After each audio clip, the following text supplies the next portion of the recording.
Kebangkitan Garuda Muda di Pakansari, dari 0-3 jadi 2-2. Stadion Pakansari sore itu terasa seperti deja vu. Beberapa hari sebelumnya, Indonesia U22 dipaksa menelan kekalahan pahit 0-3 dari Mali di tempat yang sama.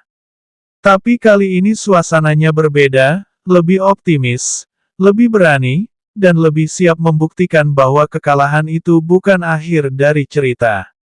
Dan benar saja, pertandingan berakhir imbang 2-2. Bukan hanya sekadar hasil, tapi tanda bahwa Garuda Muda mulai menemukan bentuk permainan yang mereka cari. Kini Indonesia bangkit dari luka dan menunjukkan wajah baru. Dari menit awal, sudah terlihat kalau permainan Indonesia jauh lebih terorganisir dibanding pertemuan pertama. Pressing lebih rapi, passing lebih terarah, dan ritme serangan terasa lebih hidup. 2 gol dari Mauro Zylstra dan Rafael Struijk jadi bukti kalau lini depan mulai menemukan ketajamannya. Lebih penting lagi, hasil ini menjadi gambaran awal bahwa Indonesia sedang bergerak ke arah yang benar jelang SEA Games 2025 di Thailand. Coach Indra Syafri ganti menunjukkan formasi baru dan energi baru. Perubahan paling terasa berasal dari sentuhan pelatih Indra Syafri. Ia meninggalkan formasi 4 back dan beralih ke 3 back. Bukan sekadar coba-coba, tapi strategi matang untuk memperkuat dua sisi sekaligus membuat stabil di belakang dan fleksibel saat menyerang. Dengan 3 back, bola bisa dibangun dari belakang dengan lebih aman. Wingback punya ruang lebih luas buat naik, dan risiko kehilangan bola di dekat kotak sendiri jadi lebih kecil. Struktur baru ini bikin alur permainan terlihat lebih tenang dan terencana.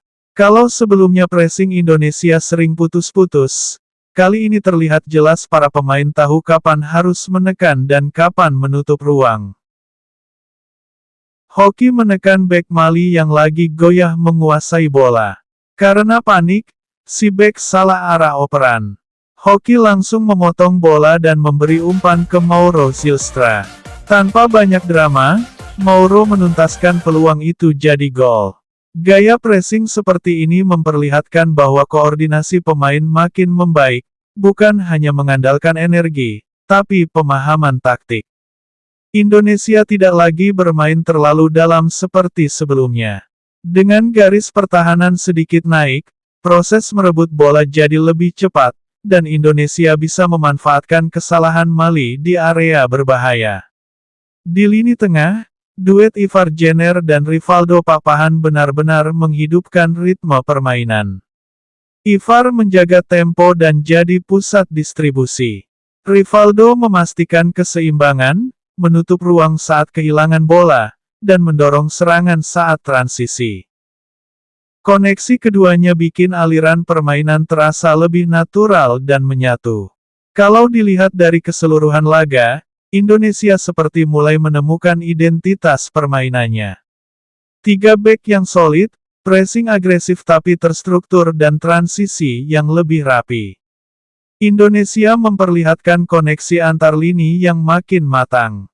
Memang masih ada PR, terutama soal konsentrasi pertahanan. 2 gol Mali menunjukkan masih ada celah yang harus diperbaiki. Tapi itu wajar. Namanya juga masa persiapan. Mali membuka skor lewat Sekol Kone setelah kesalahan di sisi kiri pertahanan Indonesia. Atmosfer stadion sempat tegang, tapi Indonesia kali ini tidak goyah. Menjelang babak pertama berakhir, Indonesia melancarkan serangan balik cepat. Bola jatuh ke kaki Mauro Zylstra, dan dengan tembakan tenang ia membawa Indonesia menyamakan skor 1-1.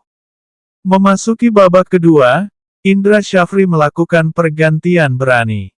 Dampaknya langsung terasa. Hanya 7 menit usai kick-off, kerjasama apik di lini depan menghasilkan gol indah Rafael Struijk, tendangan setengah voli yang membuat Indonesia berbalik unggul 2-1.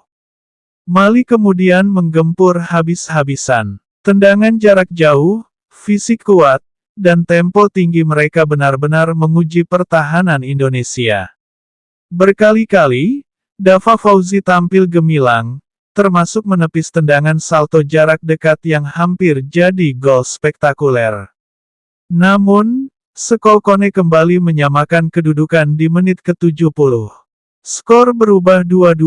Di 15 menit terakhir, Indonesia bermain lebih disiplin, menutup ruang, menjaga fokus, dan memastikan tidak kecolongan lagi hingga peluit akhir berbunyi. Bagi Indra Syafri, uji coba ini bukan soal menang. Ini soal menemukan bentuk permainan yang pas untuk tim. Kesalahan-kesalahan yang terjadi justru jadi bahan evaluasi penting sebelum menghadapi turnamen resmi.